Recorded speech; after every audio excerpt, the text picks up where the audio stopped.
Sessions court ने जो बात हम आप लोगों से प्रॉमिस करते थे ना, एक दिन इन सबको आके बाबा साहब डॉक्टर भीमराव अंबेडकर के संविधान के तहत बनी हुई अदालतों के सामने, भले ही इन अदालतों में कितनी भी मुश्किलों का सामना करना पड़ रहा है, जवाब देना पड़ेगा।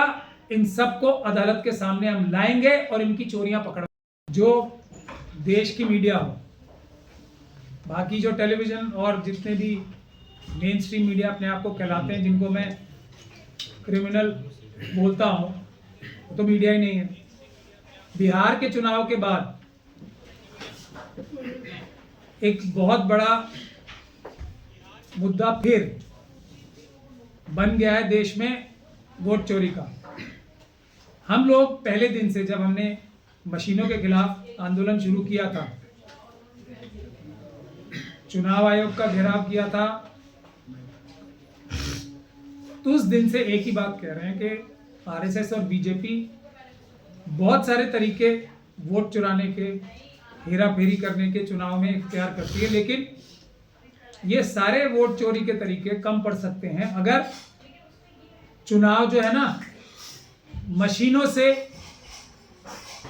ना किए जाएं, बल्कि पेपर बैलेट से किए जाएं।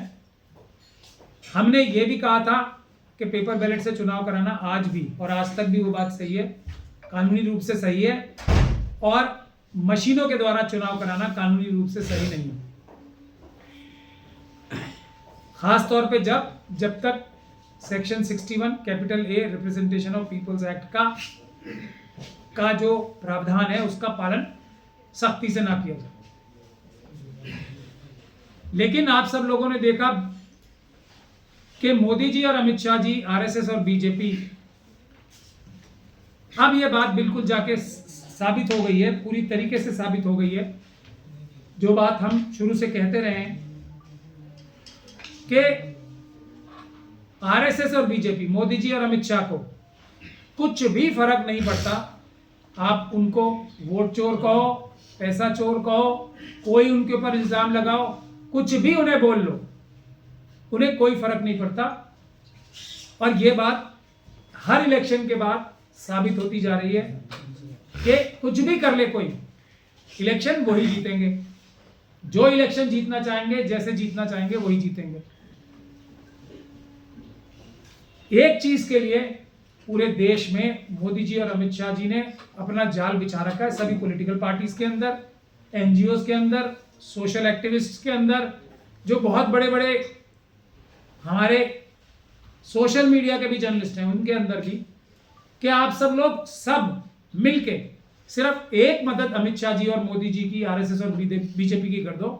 कितनी गाली दे लो, कितना बुरा बोल लो आरएसएस बीजेपी को, कोई फर्क नहीं पड़ता। सिर्फ आप मशीनों को हटाने की बात मत करो और किसी भी पॉलिटिकल पार्टी के लीडर को बैलेट पेपर से चुनाव कराने के लिए नहीं आंदोलन करने दो ना, और कोशिश ये करो कि ये जन आंदोलन भी ना बन पाए। इसके लिए मोदी जी और अमित शाह जी ने अपनी पूरी ताकत लगा रखी है।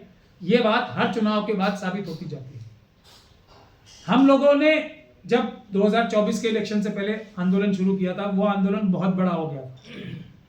उसको देख के बहुत सारी पॉलिटिकल पार्टीज के लोग हमारे साथ आए, हम लोगों ने खुले दिल से उनका स्वागत किया, लेकिन सभी लोग आधा अधूरा राह में छोड़ के हमें चले गए। हमारे बहुत सारे खुद अपने साथी भी हमें राह में अकेला छोड़ के चले गए, और बहुत सारे तो उनमें से पॉलिटिकल पार्टीज के भी सदस्य बन गए। और असली मुद्दा जो है, जो हम सब लोगों ने भी, जो हम सोशल एक्टिविस्ट थे, अम्बेडकरवादी भी थे, जो असली मुद्दा हम सब लोगों ने तय किया था, वो हम लोगों ने तय नहीं किया था, जनता ने हमसे तय करवाया था। जनता ने उसको भूल गए, और नतीजा ये है 2024 के लोकसभा के बाद और उससे पहले भी एक के बाद इलेक्शंस हारते गए। 2024 के इलेक्शन में बीजेपी की 50 सीटों से ज्यादा नहीं आनी चाहिए थी, ये सच्चाई है।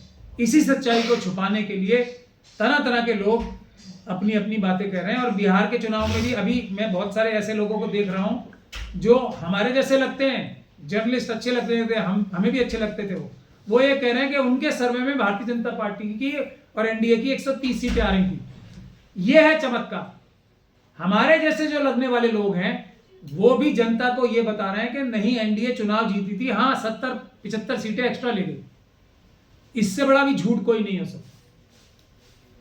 ये अलग अलग तरीके से देश की जनता को बहकाने का और भटकाने का काम हो रहा है। हमारे खुद जो हमें अच्छे लगने जैसे लोग हैं वो भी एसआईआर की तरफ मुद्दा भटका दिया, वोटर लिस्ट की तरफ मुद्दा भटका दिया। राहुल जी ने इतनी पता नहीं कितने करोड़ों रुपए खर्च हुए होंगे वो डेटा कलेक्ट करने में, और हमारे योगेंद्र यादव साहब तो मशीनों के खिलाफ आर्टिकल्स ही लिखते हैं, पेपर बैलेट के खिलाफ वो लिखते हैं। वो फिर एसआईआर की जाके बहस करके आए वहां पे। इतनी लंबी चौड़ी रैली भी निकली लेकिन बीच में खत्म करा दी, और उसके बाद अंजाम क्या हुआ? क्योंकि मुद्दा जनता सब जानती है आरएसएस और बीजेपी क्या कर रही है, कुछ बताने की आवश्यकता नहीं है। आरएसएस और बीजेपी से जनता हेट करती है, कोई वोट नहीं दे रहा है। ये जो बहाने बनाए जाते हैं ना, जो हमारे जैसे लगने वाले, हमारे जैसे अच्छे लोग लगने, अम्बेडकरवादी लगने वाले या संविधानवादी लगने वाले लोग नजर भी आते हैं, वो भी कहीं ना कहीं किसी ना किसी हद तक छलावा कर रहे हैं कि 10,000 रुपए की वजह से वोट दे दिए महिलाओं ने, ये ब्लास्ट अचानक हो गया लाल किले पे, उसकी वजह से वोट परसेंटेज जो है और बीजेपी और आरएसएस को वोट मिल गए। तरह तरह की, मोदी जी की मां के बारे में कुछ अपशब्द किसी ने बोल दिए या नहीं बोले, लेकिन उसकी वजह से वोट मिल गए। ये सब बहानेबाजी है, ड्रामेबाजी है, इससे कभी कुछ नहीं होता। जो लोग ये बहाने बनाते हैं और ये रीजंस बताते हैं, उससे कुछ नहीं होने वाला। एक रीजन ये भी बताते हैं कि जी ये पॉलिटिकल पार्टीज की तो टिकट बढ़ गए करोड़ों करोड़ों रुपए लेके। ये भी बताया जाता है कि इनके पास तो वर्कर्स ही नहीं है ग्राउंड पे। ये सब बातें सही भी हो सकती हैं, काफी हद तक सही हैं भी, लेकिन ये सब भी आरएसएस और बीजेपी को इलेक्शन जीतने के लिए काफी नहीं है। नहीं जीती आरएसएस और बीजेपी इस वजह से क्योंकि जनता खुद आरएसएस और बीजेपी को हटाने निकल पड़ी थी। राहुल जी और तेजस्वी जी की जो रैली हुई थी ना वोट चोरी की, देखा था उसमें क्या पैसे खर्च किए गए थे? खुद आए थे चल के लोग, क्योंकि ये जनता की आवाज है। अब जनता की आवाज मशीनों के खिलाफ है, उसी से भटका के रखा सब पॉलिटिकल लीडरशिप को। दो महत्वपूर्ण चीजें हैं जो मैं आपकी संज्ञान में लाना चाहता हूं अभी, लेकिन मुझे यह गर्व है कि एक ईमान वाले अम्बेडकरवादी की हैसियत से हम लोगों ने, हमारी छोटी सी टीम ने अपना जो संघर्ष था जारी रखा, सड़कों पे भी और अदालतों में भी, और हम काफी हद तक इतना मटेरियल इकट्ठा कर चुके हैं कि अब भी अगर पॉलिटिकल पार्टीज चाहें तो बिहार का इलेक्शन भी हम दोबारा कराने में सक्षम है, पेपर बैलेट से कराने में सक्षम है, मशीनों के चुनाव को रद्द कराने के लिए भी सक्षम है। इसी बात को बताने के लिए मैंने आज ये आप लोगों को तकलीफ दी है। पिछली कुछ चीजें याद दिला दूं मैं आपको। हमने ये ऑर्डर लिया था हाई कोर्ट से कि सभी सीटों पे वीडियोग्राफी सुरक्षित रखी जाएगी, कराई भी जाएगी और सुरक्षित भी रखी जाएगी सभी चुनावों में। फर्स्ट लेवल ऑफ चेकिंग से लेके एफएलसी से लेके चुनाव के बाद जब पेपर जो मशीनें होती हैं वो सुरक्षित रख ली जाती हैं, उसकी वो सुरक्षित रखी जाएंगी और कराई भी जाएगी वीडियोग्राफी और सीसीटीवी फुटेज। ये ऑर्डर हमने कराया था। फिर पंजाब हरियाणा का भी मैं आपको याद दिला दूं, हमने जब ये ऑर्डर कराया कि 90 की 90 सीटों की पंजाब हरियाणा की हमें वीडियोग्राफी दे दी जाए, तो इससे तो कलई खुल जाएगी ना, सच और झूठ बिल्कुल साफ हो जाएगा। कोई ये वोटर लिस्ट में प्रेजेंटेशन करने से कोई सच और झूठ साबित नहीं हो रहा है।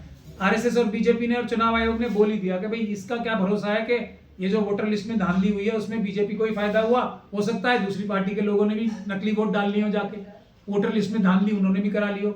ये एक बहस का मुद्दा बन जाता है। इसीलिए हमने जनता के कहने पे सटीक मुद्दा ढूंढा हुआ है कि हमें सीसीटीवी फुटेज दो, जनता अपने आप देख लेगी। और असली मुद्दा यही है कि पेपर बैलेट से चुनाव होने चाहिए, ईवीएम से नहीं होने चाहिए। उसके बाद पंजाब एंड हरियाणा का जब ऑर्डर मिल गया हमें हरियाणा असेंबली का, तो सरकार ने कानून बदल दिया। किस चीज को रोकने के लिए? कि जनता अपनी आंखों से ना देख ले सबूत, और वो मेरे सबूत नहीं है, चुनाव आयोग के ही सबूत है, उन्हीं की वीडियोग्राफी है। चलिए, हमने फिर भी हार नहीं मानी और आरएसएस और बीजेपी और चुनाव आयोग को जीतने का फिर भी हमसे रास्ता नहीं मिला। दिल्ली हाईकोर्ट में, हमारी तो कई हाईकोर्ट्स में एप्लीकेशन चल रही हैं। महाराष्ट्र में, महाराष्ट्र के चुनाव के लिए तो पीआईएल में ही कन्वर्ट कर दिया है हाईकोर्ट ने, वहां की हमारी इंडिविजुअल एप्लीकेशन को, कि वहां की भी सारी वीडियोग्राफी हमें दे दी जाए। तो इलेक्शन कमीशन ने एक और चाल चली, 45 दिन का कानून बना दिया है कि उसके बाद हम वीडियो डिस्ट्रॉय कर देंगे। कब? अभी मई में 2025 में। ये जनता की नजर में नहीं आया था, ये छुपा के किया उन्होंने। वो कानून पंजाब एंड हरियाणा हाईकोर्ट के बाद हरियाणा की वाली के लिए, हरियाणा की जो वीडियो फुटेज ना देने के लिए तो कानून बदला था पार्लियामेंट में जाके। ये छुपे छुपे बदल दिया, चोरी छुपे बदल दिया कानून, किसी को पता ही नहीं। लेकिन फिर भी इन्हें भरोसा नहीं आया कि ये अब भी दिल्ली हाईकोर्ट से हार तो नहीं जाएंगे हमसे, हमारे पिटीशन में कहीं दिल्ली की इन्हें देनी तो नहीं पड़ेगी वीडियोग्राफी, और उससे ये कहीं रंगे हाथों नहीं पकड़े जाएंगे।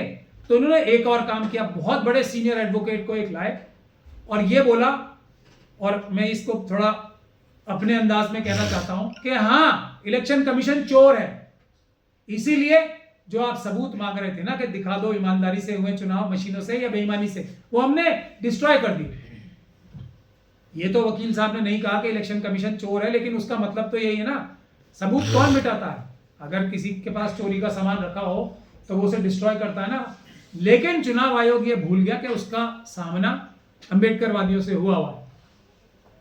हमने उसका भी, हमें ही लाभ हुआ, क्योंकि इससे भी वो दिल्ली की भी वीडियोग्राफी रोक नहीं पाएंगे हमसे, उसकी हम कानूनी कार्रवाई कर रहे हैं। लेकिन एक बात तो स्पष्ट हो गई कि एक और अपराध इलेक्शन कमीशन ने कर दिया, और यह अपराध कौन से वाले मुकदमे में हुआ? जो हमने पार्लियामेंट स्ट्रीट में एक कंप्लेंट दी थी आज से चुनाव के तुरंत बाद लोकसभा के, जो हमने दी थी, आप सब लोगों ने भी कवर की थी।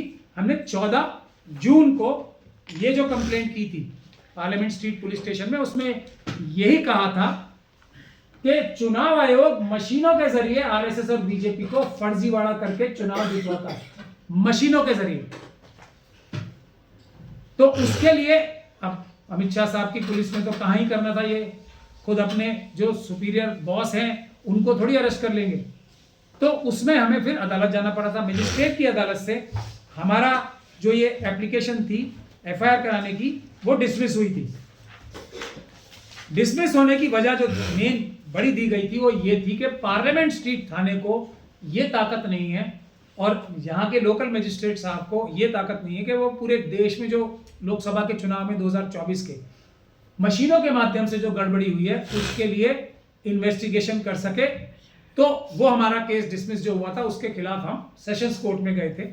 तो कल सेशंस कोर्ट ने जो बात हम आप लोगों से प्रॉमिस करते थे ना, एक दिन इन सबको आके बाबा साहब डॉक्टर भीमराव अंबेडकर के संविधान के तहत बनी हुई अदालतों के सामने, भले ही इन अदालतों में कितनी भी मुश्किलों का सामना करना पड़ रहा है, जवाब देना पड़ेगा। इन सबको अदालत के सामने हम लाएंगे और इनकी चोरियां पकड़वाएंगे।